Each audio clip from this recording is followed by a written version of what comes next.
Hello, sweethearts, and welcome to week 1 of the Let's Play Nostalgialympics. It's another one of these things, and we're starting things off with a bang, or rather with a big flaming C in the sky. It's Contra 4, released in 2007 by WayForward. Makers of DuckTales Remastered, the game of the year 2013. We got blue Contra, red Contra, green Contra, and purple Contra, but we're going to be playing as Probotector. Why? Because we can. And also because he sounds really cool when you pick his thing. Probotect and Serve don't make no sense. We got easy, we got normal, but come on. Gotta do hard mode. What are you? A chump? I hope you're not a chump. And if you are in fact the person who doesn't like Contra on hard mode, then I apologize. Oh my gosh. But on hard mode you get this rockin' remix of the original Stage 1 theme from NES Contra, because this was the 20th anniversary game for Contra, and WayForward brought the series back with style, with panache, with pizzazz, if you will. It is a mighty fun game, and my favorite Contra game. We got ourselves a machine gun, we got ourselves a spread gun, and Contra 4 added 2 unique innovations to the formula that made things really cool. The first, stackable weapons. You collect 2 of the same weapon and it upgrades, and you can do really neat things. And then you've got the grappling hook that you activate by pressing X to zip between screens, because this DS game uses both screens as one big play field. Now, a couple of games do that. Yoshi's Island DS, the Sonic Rush games. The World Ends With You, though The World Ends With You is more action RPG than an action game like those other 3. But I think Contra 4 does it the best. It's the best use of the whole one big screen aspect I've ever seen. I mean, I guess Yoshi's Island DS is okay, but then again, it's Yoshi's Island DS, and not all that good. But by God, Contra 4, it is, as they say, the shit. You've got things coming at you from all sides. You've got this fucking thing. I don't even know what the hell it is. I'm gonna kill it. You can get up there and ride it if you really want, but I prefer to stay down here and just blast at things with my upgraded spread gun, because it's great. We're coming up to the end of level 1, which is kind of sad because we don't get to hear this rockin' remix anymore, but we do get to fight the famous Contra Wall. Shows up in many a game, but in this one he's kind of just a chump. He's got the turrets and stuff, and he's got this laser attack, but that was nothing. Of course, it ain't done yet. We're on a DS, remember? We got 2 screens.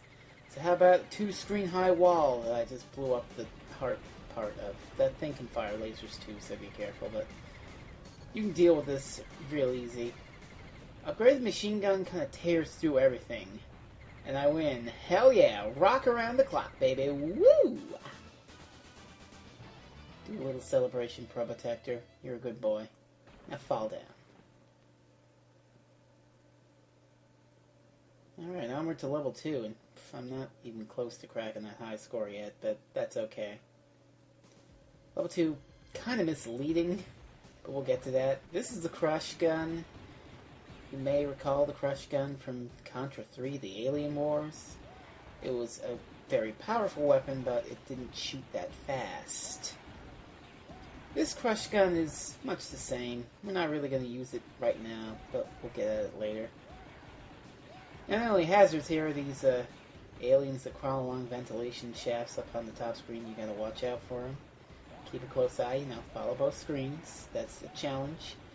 And these zombies, if you leave them alone, they explode into giblets and they fly out and they spread, and that's not good, so don't let that happen. But we're done the laboratory part. This isn't a laboratory level at all. It's actually a remake of the waterfall level, Stage 3 of Contra. And also Stage 3 Operation C on the Game Boy. It was part waterfall and part jungle from Super C, which was also Stage 3. So I don't know why they just didn't make this Stage 3 and go whole hog with the idea, but you got these rocks, and I don't like them at all, just because there's so much waiting. And that's one thing I don't like in these sort of fast-paced action games. It's just sitting there and waiting because the rock is coming. And that's really risky. Because if you gun it, you're going to get squished by a rock, and then you're not going to live. And that's bad news. But we got a shield, so that's good news. So we can just gun it through all this shit and say, fuck all you rocks. So, excellent. Absolutely excellent. That fella, he ain't gonna shoot no grenades at me. Now, up there, that is a special little something. I'm just gonna grab. It's another crush gun. So you see, like I said, the crush gun is the most powerful weapon, but in Contra 3 and as an unupgraded weapon in Contra 4, it can only fire so far. The upgraded crush gun can fire all the way across the screen. It's kind of broken. Actually, I don't know. Kind of broken is an understatement. This thing will tear through anything and everything that you hit it with, and it's glorious, it's beautiful, and well, we're playing on hard mode, so the game's not showing any mercy. Why in the hell should we? I mean, my god, we're gonna blast the living hell out of this thing because we can, that's why. Because it was there. The crush gun was there, I got it, and we're gonna wreck things with it in just a bit. First, we wait just a little to reach the space. Alright, now it's time to play Count Von Count and count these guys. You want to count out 20 guys. Because after 20 of these popcorn enemies, something's going to happen. We're going to get some snipers, and then we're going to get some grenade throwing fellas, and that's fine. But after that comes probably the worst part. You get these Black Ops guys, and they take a lot of hits to take down, and they shoot really fast. So those two things combined mean that you're gonna, have to dodge lots of bullets and junk. I seriously don't know how the hell I lived through that. I mean, it's nuts. Now we got ourselves a big alien. Kind of like the end of Stage 3 of the first Contra. Again, the Stage 3 thing, but you know, it's weird. But this guy, just avoid him, and he's gonna try and... Boy, he's got a really long tail, then, doesn't he? Reaches all the way there, but he's dead. He's done. Or is he? No, he's not done, but he goes down really quick after this, so you're fine. Yeah, we wrecked him. Rock around the clock, baby. Ooh, baby. Yeah. And we just fall right back down. Look, those are the platforms we bent to the thing. So if you just jumped down like 40 feet, Pro Protector, you could have made it, but you didn't because it's a video game. Alright, time for a bit of an interesting level. The base. It's got this weird 3D perspective thing, just like Stage 2 of the original Contra. Now, I don't know why they didn't swap around the base and the laboratory, so Stage 2 would have been this base, and oh, it's like Stage 2 of Contra, and then Stage 3 would have been the waterfall, like Stage 3 of Contra and Operation C and all that other stuff. But, no, it's just like that. Of course, the only one is Super C, and I don't know, Super C seems pretty good. I mean, Zenatoto, the guy hosting this thing, he made us play it for his first thing. I don't know, I think he likes it. I think that might be his favorite Contra or something. And if it's not, it should be. Then again, I like this one a little more than Super C. A little more. But Super C is mighty fine, and it should be Zenatoto's favorite. Oh yeah, this is really tense here, just because there's a lot of those guys, but the crush missiles... Yeah, by the way, they kind of break these first-person things, just because deals so much damage over an area. It's ludicrous, the reach that the explosions have, really.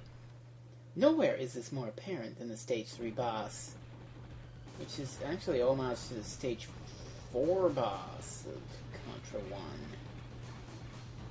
And he's also actually kind of dead, vulnerable to crush missiles right in the face. Okay, now we're getting to the good shit. This is my favorite level in the game. Well, yeah, favorite level in the game. I'd say my second favorite is the last level, just because of how intense it is.